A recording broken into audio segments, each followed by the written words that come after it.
भानगढ़ की रानी रत्नावती, जो राजा छत्र सिंह की बेहद रूपवती और खूबसूरत पत्नी थी, जो तंत्र विद्या में भी पारंगत थी। एक दिन भानगढ़ के किले में पारंगत सिंधु सेवड़ा नामक तांत्रिक आया और किले के सामने स्थित पहाड़ी पर साधना करने लगा। वहीं से एक दिन उसकी दृष्टि रानी रत्नावती पर पड़ी और उसके रूप पर आसक्त हो गया। उसे प्राप्त करना चाहता था, किंतु ये आसान न था क्योंकि वह भानगढ़ के राजा की पत्नी थी। इसलिए उसने अपनी काली तांत्रिक शक्तियों के प्रयोग से रानी को पाने की योजना बनाई। एक दिन जब दासी बाजार में रानी रत्नावती के लिए श्रृंगार का तेल लेने गई, तब तांत्रिक सिंधु सेवड़ा ने तांत्रिक शक्तियों से उस तेल पर वशीकरण मंत्र का प्रयोग कर रानी रत्नावती के पास भिजवाया।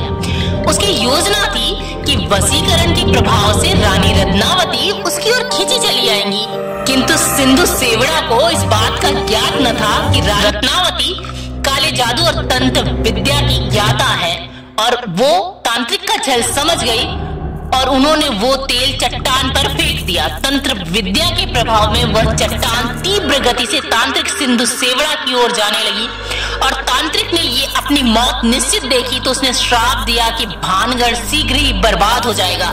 यहाँ के निवासियों की शीघ्र मौत हो जाएगी और उनकी आत्माएं सदा भानगढ़ में भटकती रहेंगी। और इस प्रकार वो चट्टान के नीचे दबकर मर गया। इस घटना के कुछ दिनों बाद ही भानगढ़ और अजबगढ़ में युद्ध हुआ और उस युद्ध में भानगढ़ की हार हुई। युद्धोपरांत पूरा भानगढ़ तबाह हो गया। यहाँ के रहवासी मर गए। रानी रत्नावती भी बच न सकी। उसके बाद भानगढ़ कभी न बच सका। कहा जाता है कि इस घटना में अकाल मृत्यु को प्राप्त लोगों की आत्माएं आज भी भानगढ़ में भटकती हैं।